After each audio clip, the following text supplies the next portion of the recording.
계속해서 창세기 1장 2절을 통하여서 오늘 세 번째 강의로 2절 말씀에 따라 땅은 형태가 없고 비어 있으며 어둠은 깊음의 표면 위에 있다라고 하는 부분을 살펴보려고 합니다. 우리가 이제 오늘부터 몇 주 동안에는 좀 단단한 음식을 먹어야 될 겁니다. 부드러운 음식도 아니고요. 아기들이 이제 갓 태어난 아기들이 씹지를 못하잖아. 이빨도 없는데 어떻게 단단한 음식을 먹겠습니까? 어느 정도 자라야 단단한 음식을 먹을 수 있는 거죠. 그것에 따라서 생각해 보면 창세기 1장, 1절, 2절, 3절 이제 창조 과정 이런 내용들이 바로 이해할 수는 없습니다. 좀 어려운 부분도 있고요. 깊이 생각해 봐야 되는 거고 고민을 많이 해보신 분들은 빨리 이해될 수도 있습니다. 물론 그렇다고 해서 지식적으로 이해는 될 수 있어도 믿음이 없으면 다 이해가 안 됩니다. 성경은 믿음이 있어야 이해가 되고 깨닫게 되어지는 겁니다. 내가 아무리 박사라고 해도 하나님 말씀이 믿어지지 않으면 깨닫지 못하는 겁니다. 주님께서 열어주셔야만 되는 거잖아요. 자기 지식 갖고는 알 수 없는 게 성경입니다. 그래서 성경은 성경으로 풀어야 또 그것이 정답이지 사람의 그 말들, 유명한 학자들이나 사전을 통해서 누가 이랬더라 그것을 가지고 성경이 해석이 되어지지 않는다는 겁니다. 그래서 성경들을 믿는 교회는 특히 성경을 성경으로, 그러니까 성경을 많이 찾을 수밖에 없습니다. 여기저기에서 흩어놓은 말씀들을, 단어들가 흩어져 있잖아요. 퍼즐들을, 그 말씀들을 찾아서 정리를 하는 거예요. 이런 말씀을 왜 하셨는가? 그렇게 찾아서 읽고 확인함으로 하나님의 말씀은 이렇게 말씀하고 있구나 라고 해석이 돼야 된다는 것이죠. 이제 그렇게 안 하고 누가 이랬더라 그래 버리면 이제 벗어나는 겁니다. 그러니까 그런 부분을 우리가 이해를 하고 성경을 많이 찾아도 내가 하나님의 말씀을 이렇게 이해해야 되는 거구나, 깨달아야 되는구나 생각을 하고 들으셨으면 좋겠습니다. 오늘 2절 역시 말씀드린 것처럼 단단한 음식입니다. 쉽지는 않습니다. 성경도 많이 읽어야 되는 부분도 있고요. 전혀 생각하지 못한 상태에서 들으시면 굉장히 어렵습니다. 감안하시고 들었으면 좋을 것 같습니다. 하나님께서는 1절의 말씀처럼 처음에 하늘과 땅을 창조하셨죠. 근데 1절과 2절 사이에 우리 한국말로는 이게 빠져 있습니다. 영어 성경에는 1절과 27절만 빼고 매 절마다 처음에 and라는 단어가, 그리고라고 하는 접속사가 있습니다. 근데 이것이 교리적으로 매우 중요한 부분이거든요. 이미 뭐 영어를 쓰는 그런 나라들은, 사람들은 다 이해를 하겠지요. 계속 그 단어가 이어지니까. 근데 우리 한국말로는 어떤 부분에서는 그러나를 빼먹은 내용이 있습니다. 말이 그냥 이어지니까 이는 뭐 어떻게 이렇게 달리 한국말로 표현하니까 이게 접속사인지 뭔지 잘 이해가 안 될 수가 있습니다. 근데 영어로는 and라고 하는 단어가, 그리고라는 단어가 반드시 있다는 거죠. 1절과 2절만, 27절만 빼고요. 이게 중요한 부분입니다. 그러니까 2절 우리가 읽을 때 땅은 형태가 없고 그렇게만 하면 안 됩니다. 거기에 그리고라고 하고 우리가 읽어줘야 된다는 거죠. 그래서 영어를 좀 봐야 될 필요성이 있는데 영어에 대해 잘 모르신 분들은 그냥 듣고 이해할 수밖에 없는 부분입니다. 창세기 1장은 1장 전체입니다. 시간 순서대로 기록이 되어져 있습니다. 따로따로가 아니에요. 하나님께서 일하실 순서대로 정확하게 기술을 하고 있습니다. 1절을 단지 천지창조의 선언분, 옛날에 저도 이제 학교 다닐 때 궁금했었거든요. 이런 내용이 무슨 의미인가? 이제 어떤 분들은 그런 주석에도 그렇게 되어져 있습니다. 천지창조의 선언, 1절 이렇게 딱 선언하고 그 다음서부터 하나님께 창조하셨다. 그렇게 말하는 사람들이 있습니다. 그렇게 이해하는 사람들은요, 창조의 진리를 이해할 수 없습니다. 저도 이제 그렇게 생각을 해봤기 때문에 이해가 안 됐거든요. 그런 부분이고요. 아무튼 1절에 처음에 하나님께서 하늘과 땅을 창조하셨느니라 이렇게 말씀하셨는데, 이 말씀은 창조가 역사적 사실이고 또 창조주 하나님이 그 존재와 사역에 대한 계시를 말씀하고 있다. 그래서 우리가 1절 할 때 그렇게 말씀을 드렸던 것이고요. 그래서 우리가 반드시 알고 믿어야 하는 말씀이라는 것입니다. 그러나 여기서만 우리가 그쳐서는 안 되겠죠. 하나님께서 창조하신 하늘과 땅이 있는데 땅에 대한 계시가 있었다고 그랬습니다. 그러니까 하늘에 대한 그 말씀보다는 땅에 대한 말씀이 대부분이라는 거죠. 하늘에 대한 부분은 별로 몇 가지 없습니다. 많은 부분에 있어서 기록을 하고 있지 않기 때문에 그렇습니다. 하나님은 하늘에 대해서는 따로 이렇게 언급하지 않으시고 우리가 살고 있는 이 땅에 대해서 중요한 진리를 필요한 것만 말씀을 해주고 있는 거죠. 처음에 하나님께서 창조하셨던 땅이 완전하게 창조하셨던 그 땅이 완전히 형태가 없는 빈 상태라고 오늘 2절에 이야기하죠. 하나님께서 1절에는 하늘과 땅을 만드셨어요. 근데 그 하늘과 땅 중에 땅이 어떻게 됐습니까? 형태가 없고 비어 있다. 또 어둠은 깊음의 표면에 있다. 이렇게 말씀을 하고 있습니다. 자, 2절을 눈으로 한번 보십시오. 땅은 형태가 없다. 우리가 이제 지나가는 사람 보고 저 사람 폼을 봐, 폼 봐. 그냥 몸 형태를 보라는 얘기잖아요. 그 모양을 보라는 이야기잖아요. 근데 땅의 모양이 지금 어떻다고요? 없어요. 확인할 수가 없어. 어떻게 생겼는지 구분할 길이 없단 말입니다. 원래 땅은 구분할 수 있었는데 무슨 문제로 인해서 구분할 수 없는 형태가 없는 상황이 된 거죠. 또 그 땅은 채워져 있었는데 비어져 있었다. 이 부분도 말씀을 드리려고 합니다. 그리고 어둠은 깊음의 표면에 있었다. 그런데 거기에 하나님의 영은 물들의 표면 위에 거기서 움직이셨다라고 말씀하고 있습니다. 자, 이 네 가지를 오늘 이제 살펴보려고 합니다. 근데 우리가 1절, 2절 지금 살펴보고 있는데 3절부터는 6일 창조 기간이 나옵니다. 6일 창조. 근데 그 이전 1절과 2절이 되겠죠. 3절 전에 이미 하나님께서는 하늘과 땅을 어떻게 하신 상태입니까? 아니 1절에 하늘과 땅을 창조하셨죠. 창조하셨어요. 또 우리가 이사야서를 살펴봤습니다만 어둠도 어떻게 했습니까? 창조하셨죠. 또 보니까 2절에 보면은 기품이 있어요, 없어요? 기품도 창조하셨네요. 물들도 있어요, 없어요? 창조하셨네요. 근데 성경 신자들은 아무리 이 6일 창조 과정을 계속 한번 보세요. 우리가 이제 다다음 주서부터가 이제 3절부터 살펴보게 될 텐데요. 계속해서 1장을 많이 반복적으로 매주 읽고 오시기 바랍니다. 근데 3절부터 보시면 이 기품, 물들이 이야기가 나오는지 한번 보세요. 나오나 안 나오나. 그 내용이 있을까요, 없을까요? 없으니까 제가 지금 이렇게 말씀하고 있는 거죠. 네. 아니, 3절에 보면은 첫째 날에 뭘 만드셨어요? 빛을 만드셨네요. 근데 이 빛은 그냥 태양빛을 말하는 게 아니거든요. 하나님의 절대적인 빛입니다. 그럼 물들은 어디 있었냐고, 언제 있었냐고요. 근데 이미 지금 6일 창조 전에 만드셨다는 겁니다. 제가 왜 이렇게 강조를 하는지 이해를 하셔야 됩니다. 중요한 부분이기 때문에 그래요. 그러니까 6일 창조 과정을 우리가 보면 이것들이 6일 동안에 창조된 것을 발견할 수 없다는 겁니다. 그러니까 6일 창조 전에 어떻게 하셨다는 거예요? 만드셨다는 거예요. 이게 중요한 겁니다. 이게 이해가 안 되면 그 다음부터가 또 틀어질 수밖에 없는 거예요. 그래서 땅은 언제 창조되었는가, 물은 언제 창조되었는가, 깊음은 언제 창조됐고 어둠은 언제 창조되었는가, 이 질문에 대해서 우리는 지금 1절, 2절 그리고 3절부터 이거를 구분이 돼야 이해할 수가 있는 거죠. 답변할 수가 있는 겁니다.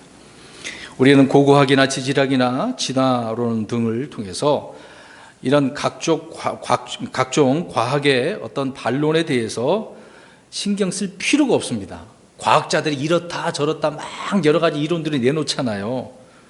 우리에게는 필요가 없어요. 성경이 말하는 대로 믿기만 하면 되는 겁니다. 왜? 성경이 항상 과학보다 어떻습니까? 앞서고 정확해요. 오류가 없어요. 말씀하신 대로 그대로 있는 거예요. 단지 인간은 몰랐다가 나중에 과학자들이 발견하고 깨달은 거예요. 그들이 뭔가 만들어낸 것도 아니고 그때서부터 있었던 것도 아니거든요. 이미 성경에는 오늘날 현대 과학자들이 생각하고 발견했던 것보다 훨씬 몇천 년 전에 그들이 어떻게 알고 성경에 기록을 해 놓았다는 거죠. 우리는 세상의 이론들에 관심을 가질 필요가 없습니다. 이런 과학은 거의 다 오류가 있기 때문에 그러죠. 그래서 성경 신자들은 지구의 뭐 나이가 뭐 언제 됐나, 뭐 연대기나 창조 연대 그런 거에 대해서 그 창조 이런 과학자들이 공격한다고 해서 두려울 거 하나도 없어요. 그냥 있는 그대로 성경의 말씀 한 것만 말씀하면 되는 것입니다.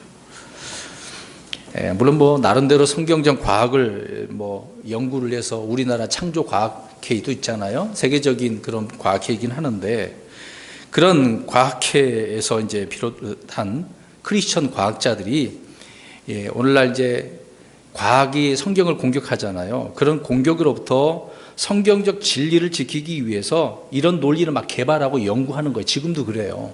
우리나라 대표되는 그런 몇 분들이 있거든요. 뭐 이름 거론하지 않으셔도 다 아실 겁니다. 근데 아무리 그런 노력을 해봤자 소용이 없다는 거예요. 성경이 다 이렇게 말씀하고 있는데 믿어버리면 어려운 게 아니거든요. 충분히 답을 줄 수 있습니다. 성경은 이렇게 말한다고요. 창세기 1장 2절을 해석하는 핵심 구절은 베드로후서 3장 5절 6절입니다. 제가 그냥 읽을게요. 그들은 이 사실 즉 하나님의 말씀으로 말미암아 하늘들이 옛적부터 있었고 또 땅이 물에서 나와, 또 땅이 어떻게 해요? 물에서 나와 물 가운데 서 있는 것을 일부러 알려하지 아니하느니라. 일부러 어떻게 한다고요? 알려하지 않는다고 말하고 있습니다. 그것으로 말미암아 그때 있던 세상은 물의 넘침으로 멸망하였으되, 이 베드로 후서에 있는 이 말씀은요, 노아 홍수를 말하는 것이 아닙니다. 창세기 1장 2절을 말씀을 하고 있는 거예요. 2절을. 그래서 물에서 나왔다라고 하는 사실이 2절 말씀이라는 겁니다. 그래서 지금 있는 땅, 우리가 지금 있는 이 땅은요, 물에서 나왔어요. 물로 덮여져서 있다가 심판받았다가 거기서 나온 것이 이 땅이다, 지구다, 그 얘기입니다. 그래서 그것으로 말미암아 그때 세상은 물에 넘침으로, 이게 그때의 세상은 1장 1절이었는데 처음에 만들었잖아요. 그런데 물에 넘침으로 2절이죠. 멸망했다. 그 얘기가 베드로 사도가 말한 부분입니다. 말씀드린 것처럼 노아의 대홍수를 말하는 게 아니라는 거죠.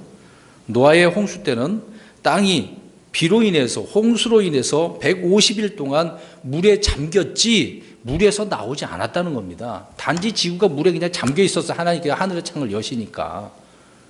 이것도 우리가 구분을 해야 되겠죠. 그래서 오늘 나눠드린 유인물은 일부만 복사했습니다. 너무 큰 건데 A4 용기는 다 안 되더라고요. 왼쪽 부분만 보시면 될 것 같아요. 왼쪽에 지구 처음 하늘과 땅에 대해서 땅을 이렇게 말씀하고 있죠. 2절은 가운데 시커먼 것은 2절이고, 그 다음에 3절부터 이제 세 번째 있는 동그란 지구를 우리가 이해할 수 있습니다. 이 그림을 보시면서 성경도 보시면서 들으시면 좋을 것 같아요. 이해를 돕기 위해서 일부러 복사를 해서 드렸습니다. 아무튼 베드로 후서에 있는 말씀이 바로 그런 말씀이고요. 그리고 하나님께서 물을 이제 노아의 홍수 때 물을 줄이게 하지 않아 감하게 하셨지 않습니까? 그때 땅은 물 가운데 서 있지도 않았었거든요. 그런데 이전에는 아까 우리 베드로 사도가 이제 말씀하고 있는 것처럼 서 있었다, 그 얘기를 하지 않습니까? 그리고 노아의 홍수 때 세상은 물의 넘침으로 다 멸망하지 않았어요. 다 멸망했나요? 노아 식구들 살았죠. 그 안에 들어있는 짐승들 살았죠. 물고기도 죽지는 않았죠. 사실상 코로 숨 쉬는 건 다 죽었단 말이죠. 그러니까 다 멸망한 건 아니잖아요. 근데 베드로 사도는 어떻게 이야기합니까? 물의 넘침으로 멸망하였다. 이거는 온 지구를, 우주까지 다 덮친 것이기 때문에 그러는 것이죠. 이런 내용은 다음 주에 또 자세하게 말씀드리도록 하겠습니다. 아무튼 아무리 억지를 부려도 베드로후서 3장 5절과 6절은 노아의 홍수에 관한 이야기가 절대 아니라는 겁니다. 그 단어를 잘 살펴보시면 이해가 되는 거거든요. 그래서 노아의 홍수에 대해서는 사람들은 그냥 관심은 있잖아요. 영화도 많이 나오고 모르는 사람이 어디 있어요. 아브라함의 부르심이 이제 성경에 나오는데, 아브라함이 태어나기 전 2년 전에 노아는 죽었습니다. 그러면 아브라함이 태어나기 2년 전에 죽었는데 그때까지 노아가 살아 있었으니까 이 홍수에 대해서 사람들이 알았을까요? 몰랐을까요?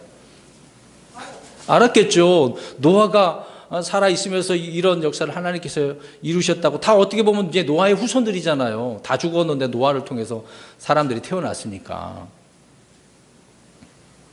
그러니까 노아의 홍수에 대해서 사람들은 다 알고 있었던 부분입니다.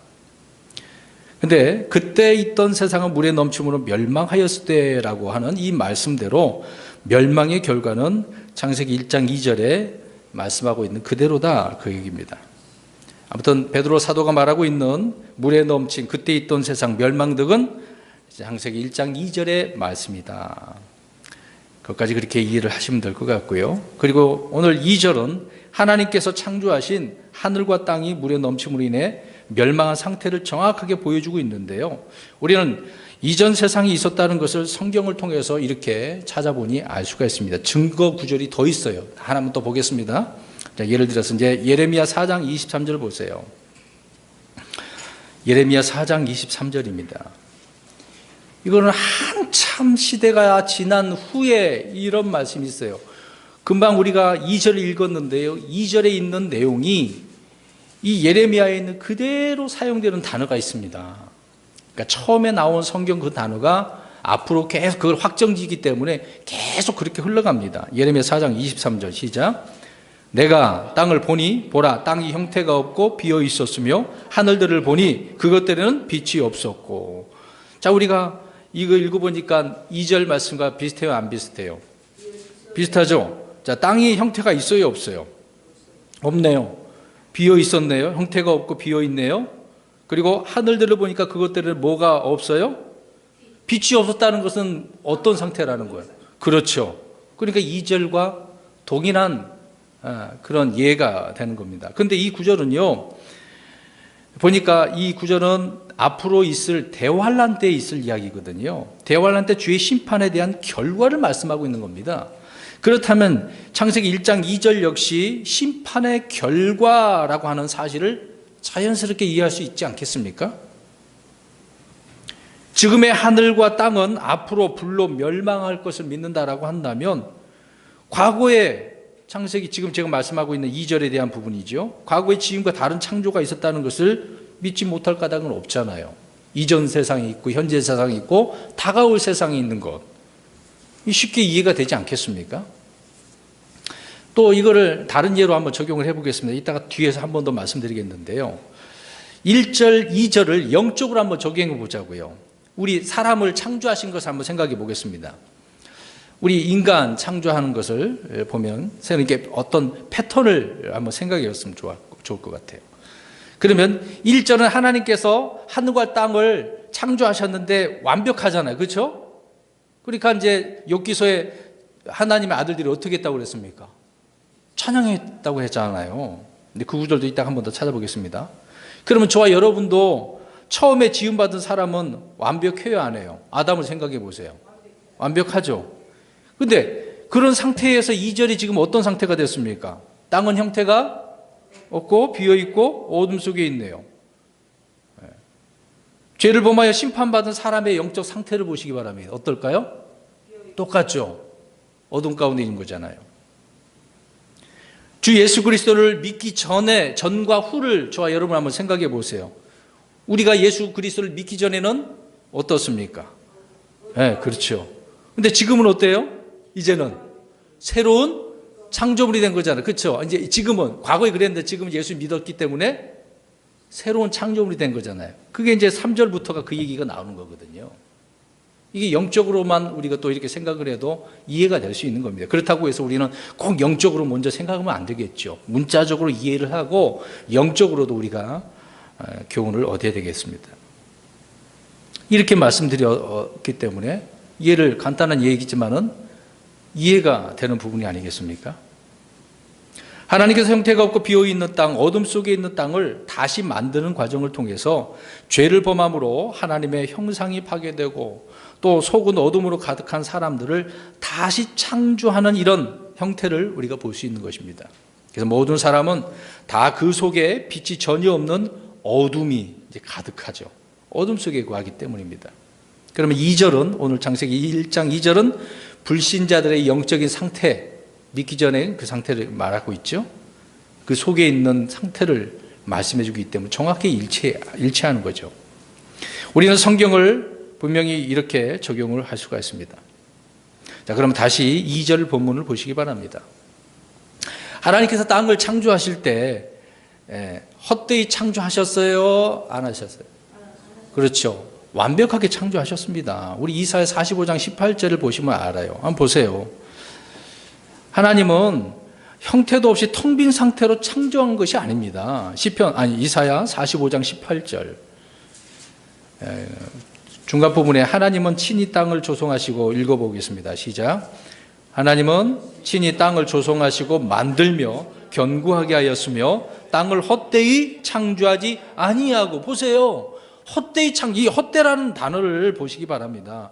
창세기 오늘 1장 2절에 비어있다라고 하는 단어와 원어가 같은 단어예요. 2절에 있는 비어있다는 것은 영어로 void고, 여기에 헛되이라는 건 vain이라고 하는 단어이거든요. vain. 이거는 원래 원어는, 히브리어 원어는 똑같은 단어예요. 비어있다, 형태 없다, 뭐 이런 상태를 말하고 있는 거죠. 그리고 또 이때 하나님께서는 헛되이 창조하지 않았다라고 할 때, 처음 창조에는요, 수랍들도 있었고, 그룹들도 있고, 천사, 뭐 지금도 있죠. 하나님의 아들들이 하늘에 있었습니다. 땅에는 또 이 지구를 만드셨으니까 누군가 거하도록 만든 거 아니겠습니까? 근데 에스겔서 28장과 이사야 14장 12절부터 또 16, 18절까지 이런 내용이 있는데, 거기 보니까 민족들이 있었다고 그러고 도시들이 있었다고 그러고 왕들이 있었다고 하고 왕국들도 있었다고 이야기합니다. 근데 에스겔 28장 가서 보세요. 이사야 14장 가서 보세요. 그 내용을 보면 이때가 지금 에스겔 대언자가 있을 때긴 하지만 그때를 이야기한 게 아니에요. 두로 왕, 바빌론 왕, 이 얘기는요, 지금 어떤 통치자를 이야기하는 것입니다. 그가 바로 이 이제 사탄 루시퍼를 이야기하는 내용이 거기에 나오는 거죠. 이사야 14장은 누구에 대한 이야기입니까? 루시퍼잖아요.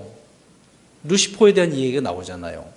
에스겔에서는 두로 왕에 대해서 이야기하는 거고요. 근데 그 당시에 두로 왕이 없었습니다. 이게 사탄 타락한 자들을 말하는 거죠. 오늘 다시 본문으로 가서 2절 말씀에는 땅은 형태가 없고 비었다, void, 비었다, 이렇게 기록을 하고 있습니다. 하나님께서 처음 하늘과 땅을 헛되이 창조하지 않으셨습니다만은 1장 2절에는 땅이 비었다라고 이렇게 기록이 되어져 있죠. 말씀드린 것처럼 이제 이 void라고 하는, 이 vain이라고 하는 단어, 비어 있었다, 헛되다, 이 단어가 히브리어 오후라고 하는 같은 단어예요. 2절에서 땅은 형태가 없고 비어 있었으며 어둠은 깊음의 표면 위에 있게 된 까닭은 이사야 14장과 에스겔 28장을 비교해서 보면 충분히 이해가 됩니다. 이제 이걸 자 펴세요. 이사야 14장과 에스겔 24장을 딱 두 손으로 펴고 계시기 바랍니다. 아무튼 우리가 이사야 45장 18절 말씀에 따라 처음 창조는 완벽했어요. 헛되이 만들지 않았습니다. 그런데 하늘에는 스랍들, 구랍들, 새벽들이 있네요. 새벽별들이 있고, 또 하나님의 아들들이 하나님의 놀랍고 아름다운 창조를 노래하고 기뻐했다라고 욥기서 38장 7절에 말씀을 하고 있습니다. 에스겔 28장 13절도 한번 보십시오. 뭐라고 말하나? 에스겔 28장 13절 시작.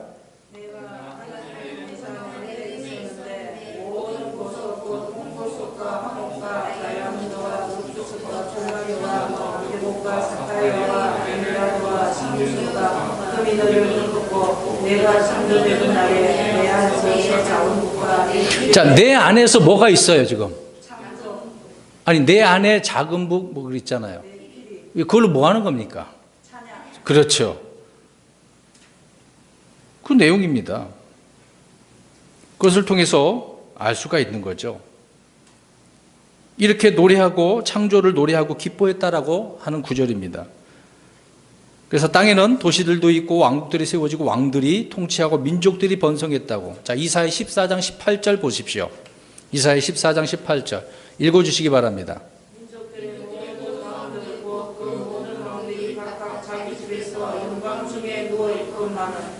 지금 제가 말씀드린 대로 있어요, 없어요? 왕들, 민족들이 있어요, 도시들이 있어요, 없어요? 있어요. 지금 누구 얘기하는데요? 지금 이사야 14장은요. 루시퍼 이야기하잖아요. 한참 오래전에 이 일을 지금 이사야 예언자가 이 말씀을 해주고 있지 않습니까? 그러면 루시퍼가 타락할 때 어떤 상태였는지 지금 말씀해주고 있는 거 아닙니까? 거기 이렇게 있었다고 이야기하잖아요. 근데 왜 이런 구절들은 무시하고 그냥 넘어가죠? 이런 구절들로 진화론자들에게 말하면 되잖아요. 성경이 이렇다라고. 굳이 뭐 과학적으로 대변할 필요가 없는 겁니다. 그러나 루시퍼에게서 불법이 발견되어져서 하늘에서 쫓겨나 땅으로 타락하면서 이제 떨어졌다는 이야기잖아요. 문제가 시작된 것이죠. 땅으로 떨어진 사탄은 그래서 땅을 지배한 것입니다. 사탄은 땅을 떨게 하고 자기 백성들을 죽이고 세상을 망하게 했다고 합니다. 자, 14장 가서 보세요. 이사야 14장 16절, 17절, 20절. 자, 16절 읽어보시기 바랍니다. 시작.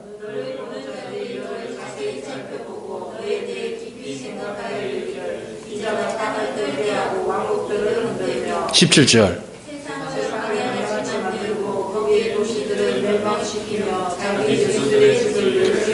보십시오. 떨게 하고 멸망시키고 죽이고 그랬다지 않습니까? 그러므로 하나님께서는 사탄에게서 땅의 소유권을 빼앗고 사탄이 세상의 표면을 채우지 못하도록 기품의 물로 심판하신 거예요. 자, 이사야 14장 21절 가서 보겠습니다. 시작.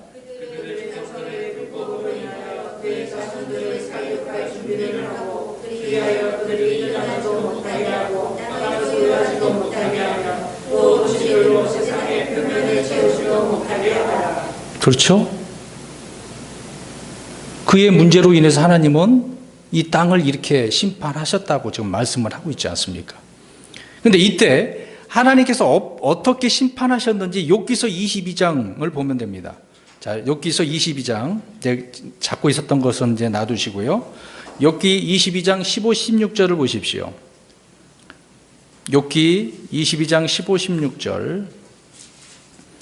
여기 보면은 하나님께서 어떻게 심판하셨는지 그걸 말씀해 주고 있는 구절이죠. 시작. 아니, 22장 15, 16절 맞습니까? 밟던 옛길을 주목해 보았느냐. 그들은 때가 되기도 전에 끊어졌고 그들의 기초는 홍수로 뒤덮였느니라. 기초는 어떻게 해요? 홍수로. 예. 그러면 하나님께서 사탄을 심판하시는 방법을 보겠습니다. 다시 예레미야 4장 23절부터 28절 한번 보시기 바랍니다. 예레미야 4장 23절은 앞으로 대환란 때 이제 마치고 주의 심판을 설명을 하고 있는데요. 그대로 보겠습니다. 자, 23절 보세요. 예레미야 4장 23절 보세요. 자, 땅을 봤어. 예레미야가 앞으로 있을 일이지만 땅을 봤는데 어떻게 됐어요? 땅이 비어 있었네요. 또 하늘들을 보니까 그것들에는 빛이 어둠 가운데 있었다는 거죠. 자, 24절에 보세요. 산들을 봤는데 산들이 어떻게 돼 있어요? 떨고 있네. 아까 떨었다고 얘기하잖아요. 25절에 보니까 사람이 있어요, 없어요? 그리고 새들은요? 도망가 버리네. 있었는데 지금 없었다고 그러잖아요. 그 다음에 26절에 보니까 열매는 많이 내던 곳이 어떻게 돼버렸어요? 광하게 돼버렸네. 넘어가서 27절에 보니까 온 땅이 황폐하게 될 터이나 그나마 그렇지만 내가 완전히 하나님께서 그나마 또 뭐 새롭게 하시는 거네요. 이렇게 다 황폐하게 하지 않겠다. 그래서 28절에 땅이 왜곡하고 위에 있는 하늘들이 검게 되리라. 내가 그것을 말하고 그것을 작정하였으니 뜻을 돌이키지 아니하며 거기서 돌이키지 아니하리로다. 말씀드린 것처럼 예레미야 4장은 대환란에 대한 문맥입니다. 그러나 23절부터 28절은 이 시제가 미래 시제가 아니라요, 과거 시제예요. 자, 보세요. 여기 보세요. 지금 예레미야 대언자는 앞으로 한참 후에 대환란 때 끝나고 나서 심판받을 이야기인데, 그러면 앞으로 있을 것이다, 될 거라, 되리라, 이렇게 표현해야 되잖아요. 근데 시제가 미래 시제가 아니라 어떻게 돼 있어요? 금방 보니까 다 과거로 돼 있잖아요. 이것만 봐도 이해가 되지 않나요?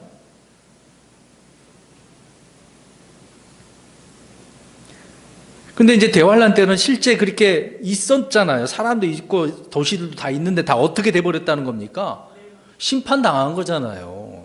그 얘기를 하고 있는 겁니다. 문제가 있었으니까 이런 심판이 있었다는 거죠. 성경은 성경으로 이렇게 풀어가는 겁니다. 그래서 이것으로 보아 예레미야서 4장 23절 28절은 대환란과 유사한 사탄의 이런 반역으로 인해서 심판당한 이 창세기 1장 2절과 비교해 보면 이해가 되는 거죠. 다시 비교해 보십시오. 자, 이제 예레미야 4장 23절과 1장 2절 그대로 한번 눈으로 딱 나눠가지고 한번 보시기 바랍니다. 땅을 보니까 땅이 형태가 있어요, 없어요? 없고 비어 있어요. 창세기 1장 2절도 그렇고 4장 23절도 똑같잖아요. 정확히 일치하는 것입니다.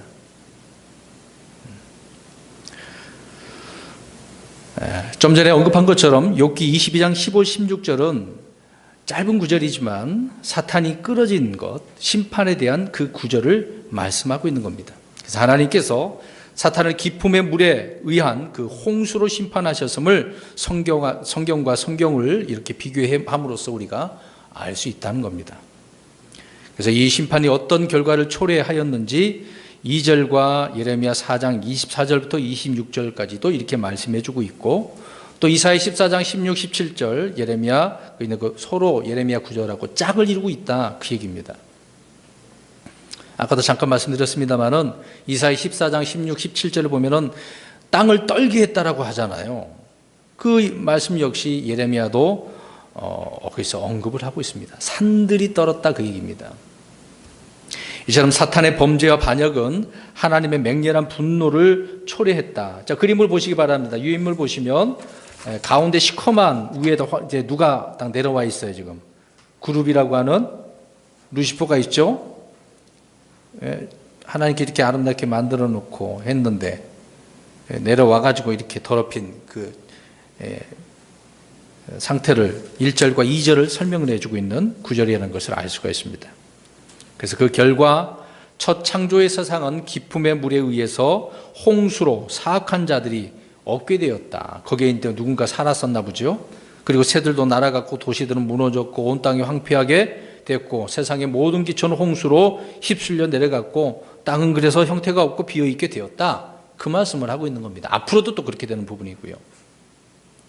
첫 창조는 영적 존재나 사람이 거하도록 이렇게 완벽하게 조성되었습니다마는 사탄의 타락으로 심판을 받고 땅은 형태가 없고 비어있게 되었다. 그 얘기를 하고 있는 것입니다. 그러나 아까 말씀드린 것처럼 예레미야 4장 27절 28절에는 완전히 끝을 내지 아니했다라고 이야기합니다. 왜 그럴까요? 하나님은 그 다음에 뭔가 또 새롭게 하신다는 것을 알 수가 있습니다. 그러면 우리 이제 창세기 1장으로 가서 보십시오. 2절이 끝나니까 3절에 하나님께서 첫째 날, 둘째 날 재창조하는 그런 내용이 나오죠. 3절에서 하늘과 땅을 다시 창조하셔서 사람이 거하도록 이제 조성하시는 그런 것입니다. 3절부터 빛이 있으라, 그 다음에 궁창 이렇게 쭉 나오죠. 그러니까 3절에서 하나님께서 말씀하시기 시작을 하잖아요. 이르시되 그렇게 그러니까 빛이 비치기 시작하고 새로운 창조는 시작이 되어집니다. 그리고 하나님께서 말씀하시는 것을 통해서 완벽한 이 세상이 또 이렇게 다시 창조되어지는 거죠.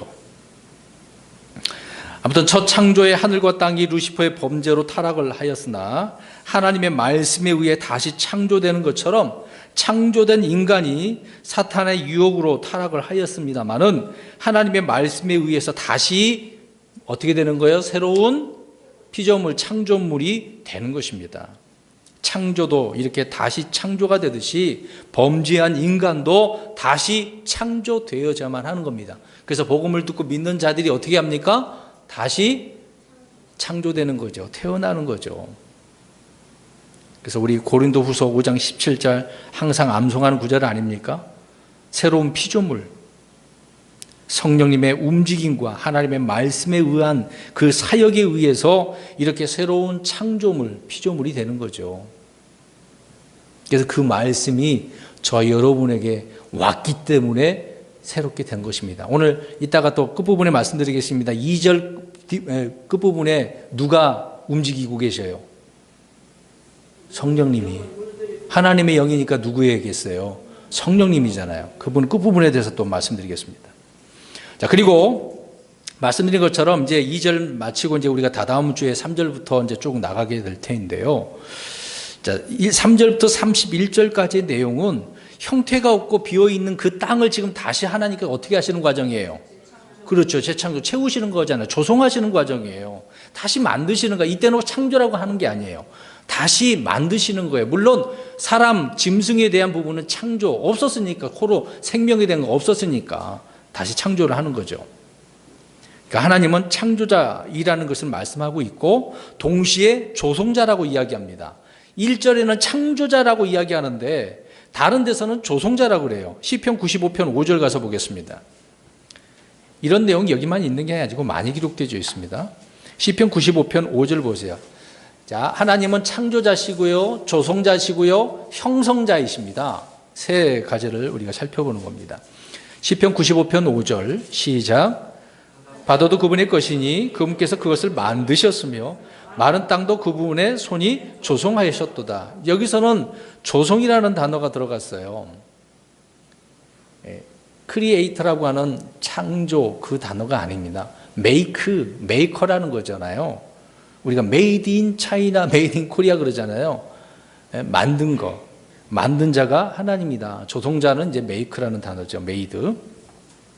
그러니까 주님은 만들고 조성하셨는데 이렇게 이 부분은 성경 전체에서 계속 반복돼서 나옵니다. 이미 창조하셨던 것을 가지고 만드신 이야기죠.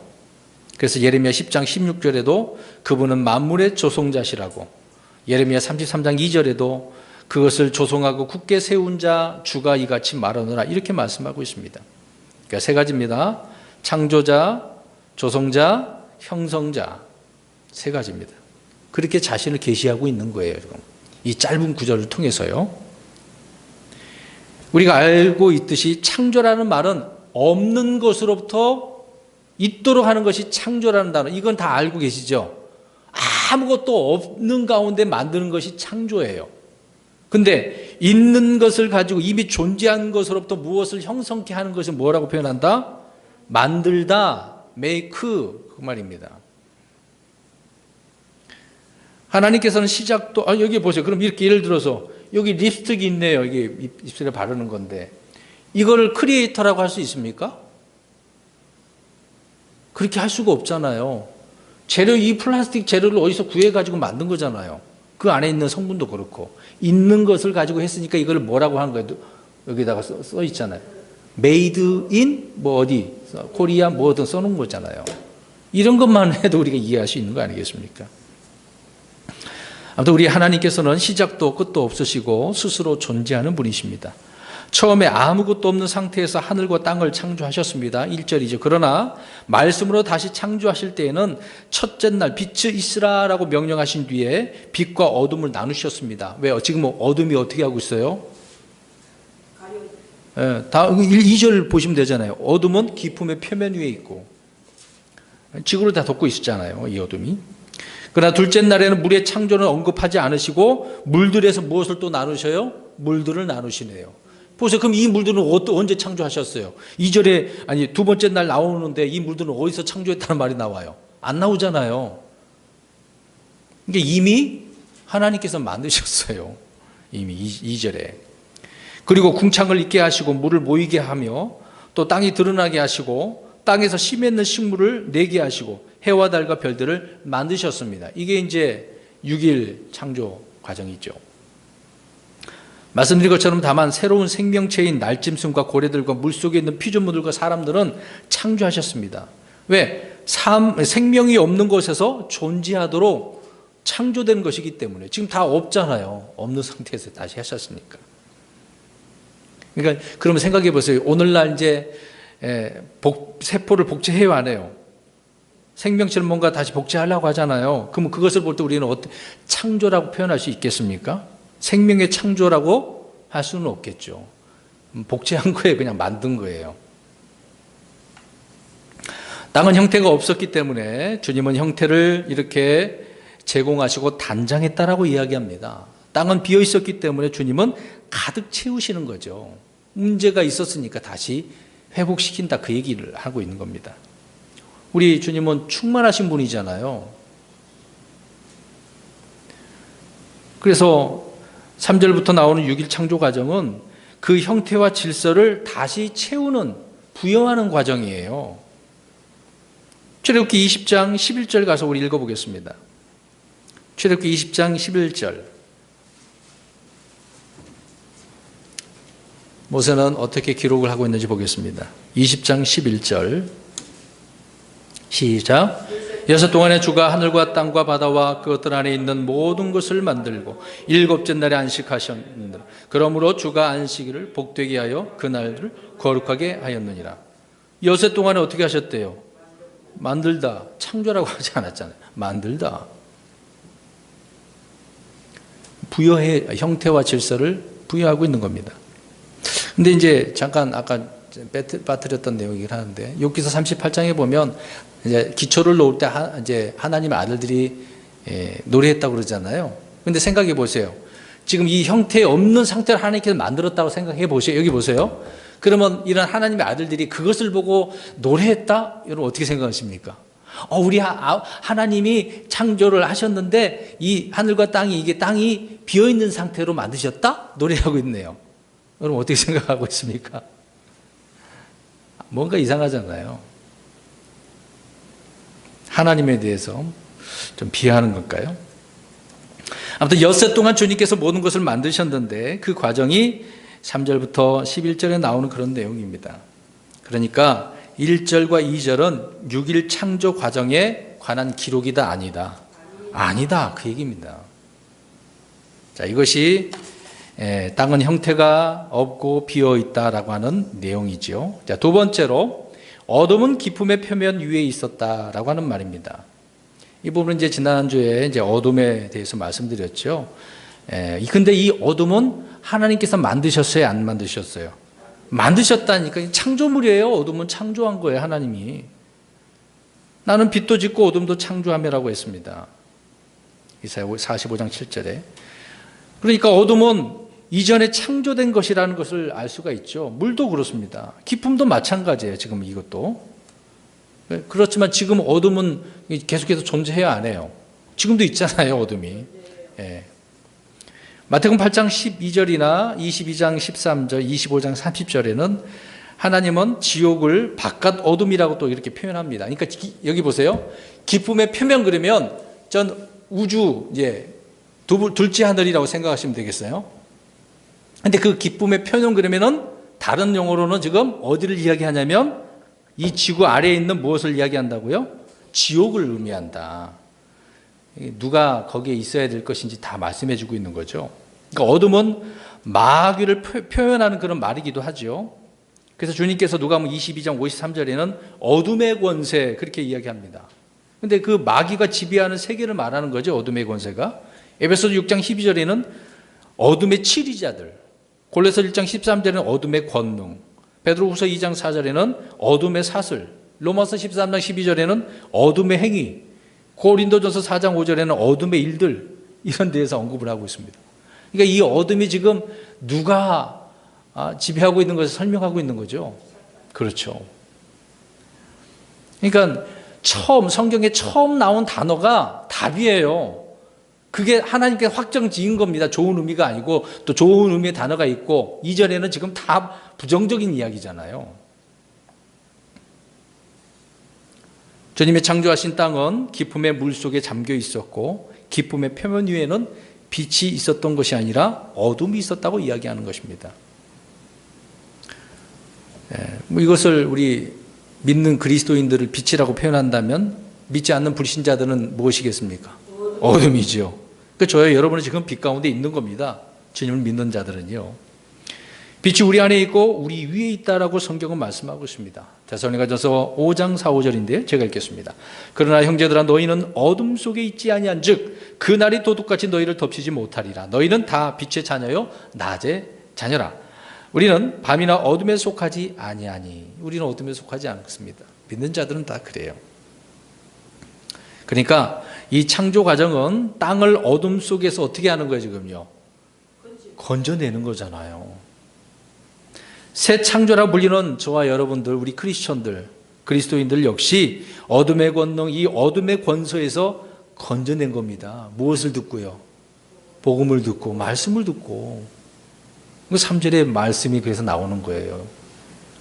하나님이 말씀하시는 거예요. 어둠이었던 우리를 어둠의 왕국에서 이렇게 빛으로 옮기시는 것이 그리스도 안에서 새 창조를 말하는 겁니다. 새 창조.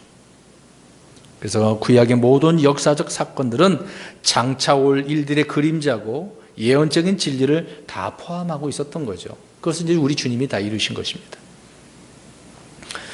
하나님이 창조하신 이 세상은 완벽한 세상이었지만 예수님이 오기 전까지 온 세상은 계속해서 이 어둠 속에 지금 거하고 있습니다. 왜? 이 사탄이 어둠이 다 없어질 때까지, 심판할 때까지는 그럴 수밖에 없죠. 예수님께서 오실 때 나타나신 것은 어둠 속에서 빛이 비치는 엄청난 사건이었죠. 요한복음 1장에 분명히 말하잖아요. 빛이었던 주님이 오시지 않습니까? 말씀이셨던 분이 빛으로 오신 거잖아요.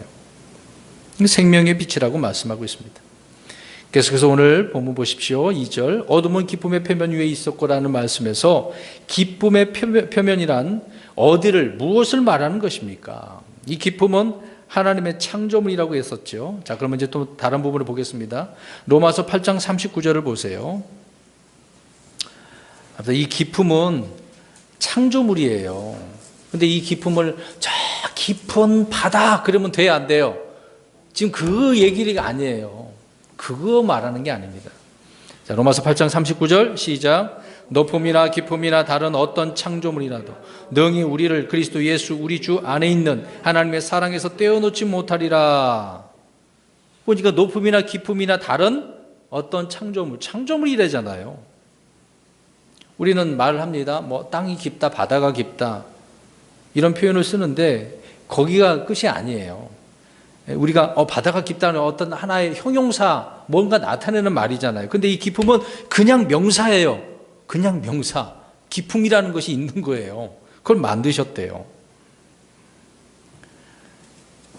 창세기 1장 2절에서 주의 영은 기쁨의 표면 위에서 움직이셨고 또 6일 창조 과정에서 주님은 기쁨의 표면에 한계를 정하셨다는 것을 알 수가 있습니다.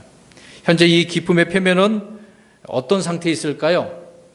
얼어 있다라고 말씀하고 있습니다. 욥기서 38장 30절에 기쁨의 표면은 얼어 있다라고 말씀하고 있죠. 사도 요한도 계시록 4장 6절에 그 왕자 앞에 수정 같은 유리바다라고 그랬잖아요. 얼어 있는데 그렇게 유리바다처럼 되어져 있는 거죠. 표면이 얼어 있는 기쁨의 표면은 유리바다와 같은 모습이라는 것입니다. 그렇다면 기쁨이란 하늘 위에 있는 물들임을 알 수가 있어요. 자, 보세요. 자, 물들이 있는데 물들을 또 나눴다고 그랬잖아요. 여기 보세요. 우리가 흔히 말하는 하늘. 그 위에 뭐가 있어요? 물들이 있어요. 거기 또 아래 물들이 있는 거죠. 아무튼 하늘들 위에 지금 물들이 있는 거예요. 그러니까 하나님이 계신 그 왕자 바로 밑에 이제 그 물들이 있는 거죠. 그러니까 이 기쁨의 표현은 지금 얼어져 있다. 그 얘기를 하고 있는 겁니다. 둘째 하늘과 셋째 하늘 사이에는 거기에 있는 이 물층이 기품이다. 그 얘기를 하고 있는 겁니다. 물들을 뭐라고 한다고요? 기품, 바다. 그걸 표현하고 있는 겁니다. 하늘들 위에는 기품이란 물, 이렇게 바다가 있다. 그 얘기입니다. 성경에서 바다란 표현은 땅에 있는 바다를 말할 때가 많이 있지만 그러나 기품의 바다를 말하는 저 물들, 하늘들 위에 있는 것을 말한다. 그 얘기입니다. 그런 문맥도 우리가 바로 구분을 해야 되겠죠.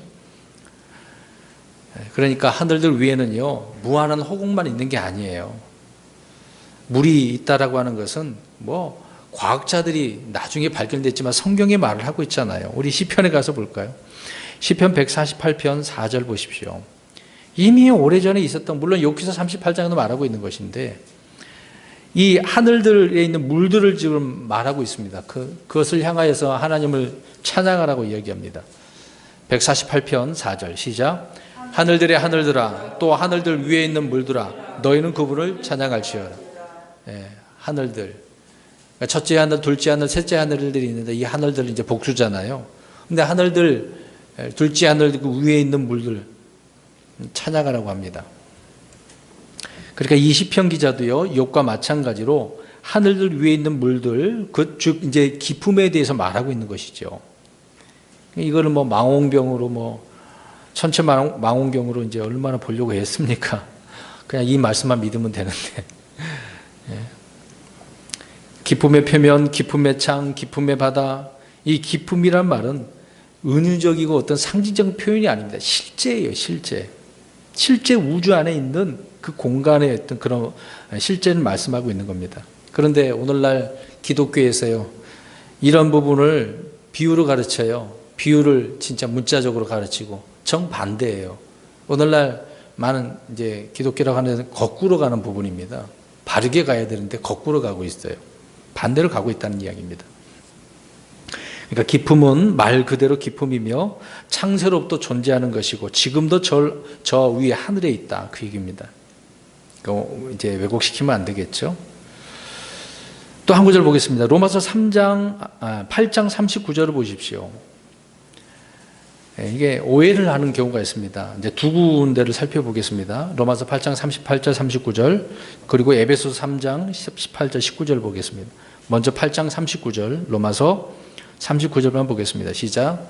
높음이나 기쁨이나 다른 어떤 창조물이라도 능히 우리를 그리스도 예수 우리 주 안에 있는 하나님의 사랑에서 떼어놓지 못하리라.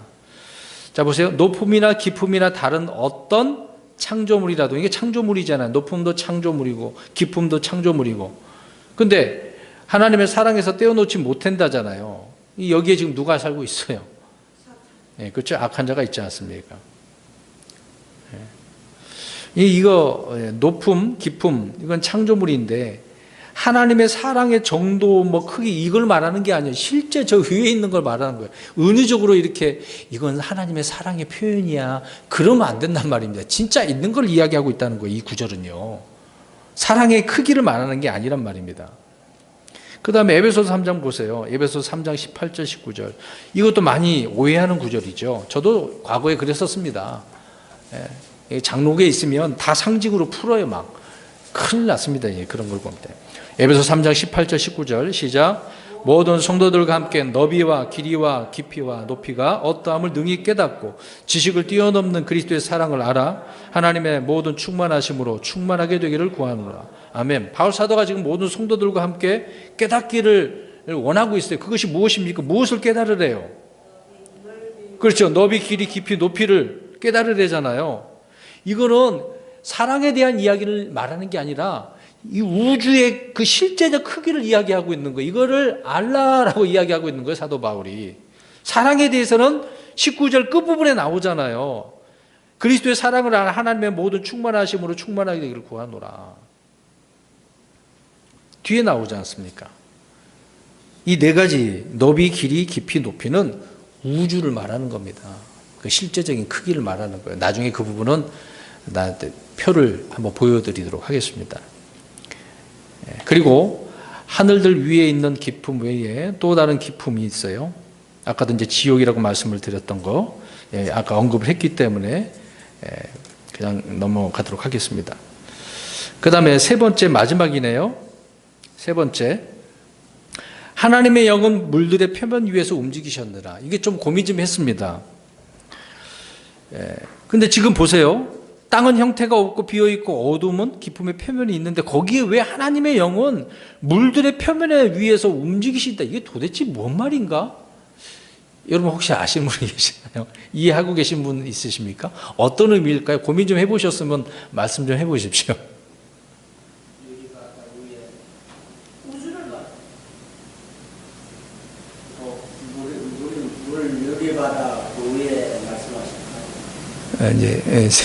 이제 그런 생각을 저도 해보긴 했었습니다만은, 자, 그러면 이제 두 구절을 통해서 우리가 이해를 할 수가 있습니다. 자, 지금 하나님의 영이잖아요. 성령님입니다.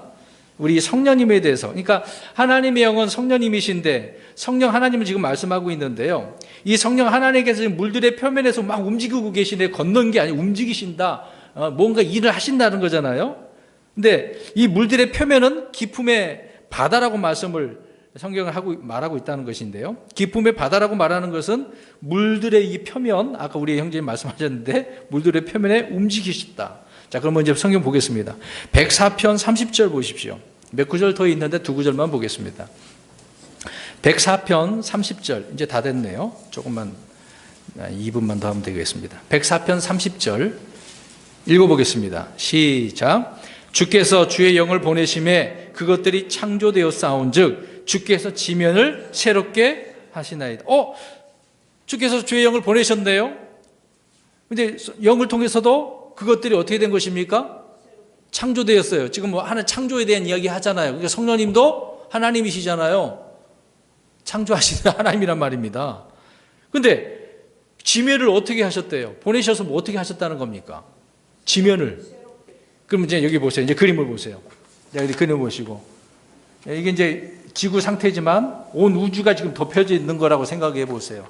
그럼 물들의 지금 표면에 성령님께서 지금 어떻게 하고 계신다는 거예요? 운행하고 계시다. 그 다음에 한 구절 보고 또 설명해 드릴게요. 욥기서 26장 13절을 보십시오.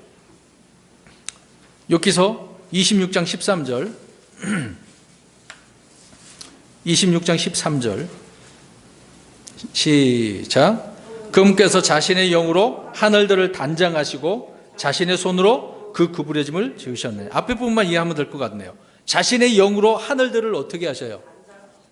그러면 이미 이제 하나님께 심판하셔서 지구뿐만 아니라 온 우주가 지금 물들로 채워져 있어요. 위에 물들이 있고 아래 물들이 있는데 그 물들의 표면 위에서 성령님이 막 움직이고 있는데 이렇게 생각하면 돼요. 성령님은 생명의 부여자로서 이건 이제 성령님을 묘사하고 있는데 이렇게 생각을 하시기 바랍니다.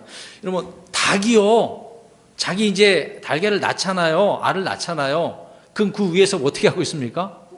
그렇죠. 그걸 생각하시면 돼요. 성령님께서 지금 움직이시는데 지금 파괴된 물로 넘침으로 멸망당한 것을 어떻게 하고 있다고 생각하시면 돼요. 품고 있다. 왜 품고, 닭이 달걀을 왜 품고 있을까요? 그렇죠. 생명을 날려고 하려고 하는 거잖아요. 그 자기 온기 따뜻한 것을 줘가지고. 지금 그걸 생각하시면 이해될 것입니다. 지금 하나님께서 저 악한 자로 인해서 파괴된 멸망당한 이것을 성령님을 통해서 표면이잖아. 표면이면 그 다 전체 두르는 거 아니겠습니까?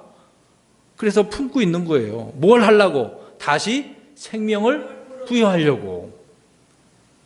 움직이고 있는 거예요. 그래서 3절에 말씀하시니까 하나씩 하나씩 되어지는 거죠. 만들어지는, 또 재창조가 이루어지는 겁니다.